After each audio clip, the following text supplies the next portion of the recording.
प्यारो, हम पिछले कुछ दिनों से प्रभु यीशु मसीह प्रेरितों को सिखाया हुआ नमूना की प्रार्थना से विचार कर रहे हैं। मत्ती सुसमाचार 6 अध्याय 9 पद से लेकर यीशु मसीह ने उनको कहा इस प्रकार प्रार्थना करना। हमने उन कई प्रार्थना के विषयों पर विचार किया। आज 12वां पद से हम देखेंगे जहां इस प्रकार यीशु कहते हैं, जैसे हमने अपने अपराधियों को क्षमा किया है वैसे ही तू भी हमारे अपराधों को क्षमा करना। हमें मन में रखना चाहिए प्रभु यीशु मसीह ये जो प्रार्थना सिखाते हैं उन लोगों के लिए जिनके अपराधों को, पापों को परमेश्वर ने क्षमा कर चुका है। नया जन्म पाए हुए लोग, जैसा हम लोग रोमियों की पत्री 8वां अध्याय का पहला पद में पढ़ते हैं, अब उन पर जो मसीह यीशु में है दंड की आज्ञा नहीं। जो उद्धार पाए हैं, जो तारण पाए हैं, नया जन्म पाए हैं, वे परमेश्वर के संतान हैं, वे परमेश्वर के चुने हुए लोग हैं। उन पर दोष लगाने के लिए किसी से नहीं हो सकता है। परमेश्वर ने उसको धर्मी ठहराया गया है। तो ऐसा परमेश्वर के अपने लोगों को यीशु मसीह बता रहा है, आपके हर रोज की प्रार्थना में इस प्रकार प्रार्थना करना है। क्या है वो? हमारे अपराधों का क्षमा करना। इसका मतलब यह है, उद्धार पाने के बावजूद भी, नया जन्म पाने के बावजूद भी एक मसीह विश्वासी के हर रोज के जीवन में पाप का स्वभाव बने रहते हैं और पाप और पराजय होने का संभावना होता है।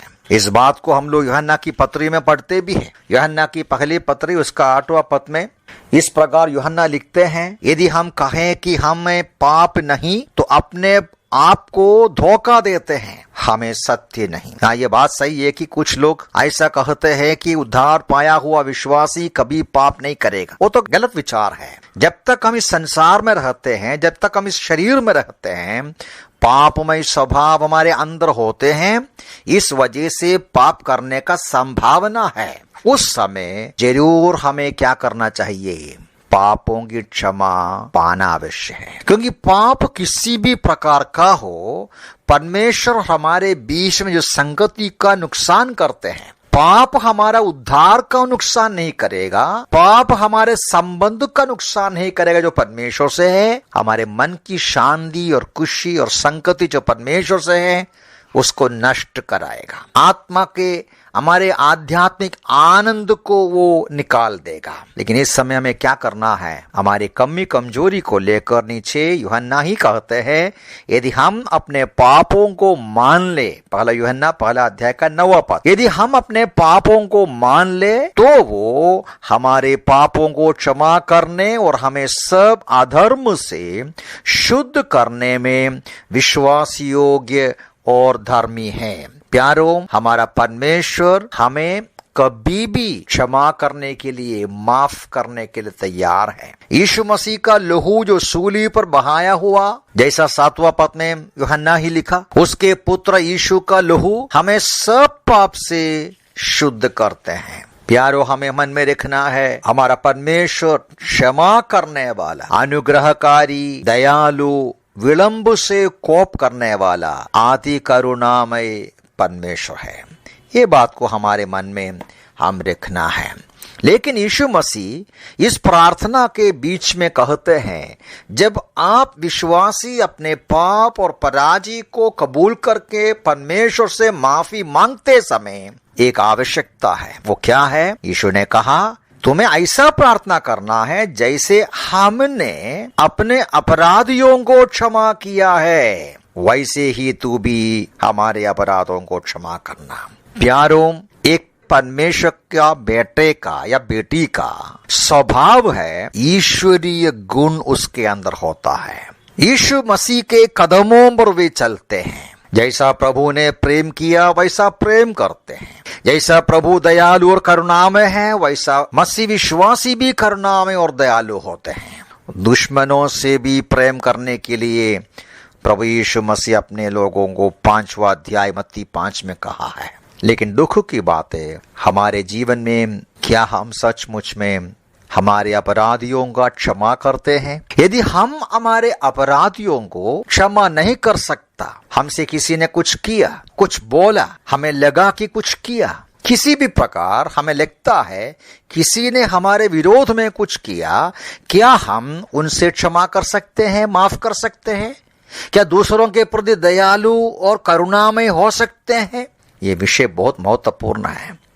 इसलिए यीशु मसीह इस प्रार्थना सिखाने के बाद फिर से प्रेरितों को यीशु 14-15 पदों में कहते हैं, यदि तुम मनुष्यों के अपराध क्षमा करोगे तो तुम्हारा स्वर्गीय पिता भी तुम्हें क्षमा करेगा, परंतु यदि तुम मनुष्यों को क्षमा ना करो तो तुम्हारा पिता भी तुम्हारे अपराध क्षमा नहीं करेगा। मेरे प्यारे भाई बहन, विश्वासी भाई, ये मन में रखिएगा, हमारे अंदर एक कड़वापन, गुस्सा किसी भी भाई बहन के विरोध में है। हम यदि किसी को भी माफ नहीं कर सकता, हमारे अंदर विरोध और कड़वापन और वायर हम रखते हैं, ये बहुत खतरनाक है।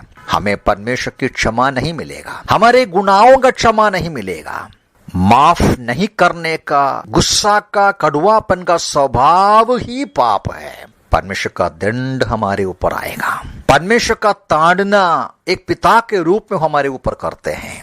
पहली कुरिन्थी 11वां अध्याय में पढ़ते हैं, वहां के कलीसिया के कुछ विश्वासी लोग पाप में रहकर, मन न फिराकर प्रभु भोज में भाग लिया।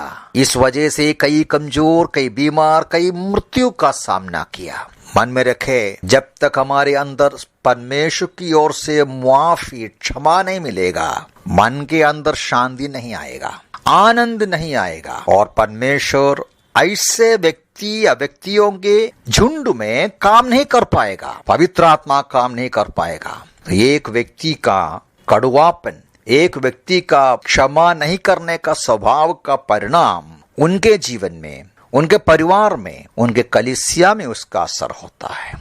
प्यारों, मन में रखिए, हमारी प्रतिदिन की रोटी के लिए मांगना है, उससे भी बढ़कर मांगना है अपराधों की क्षमा करना।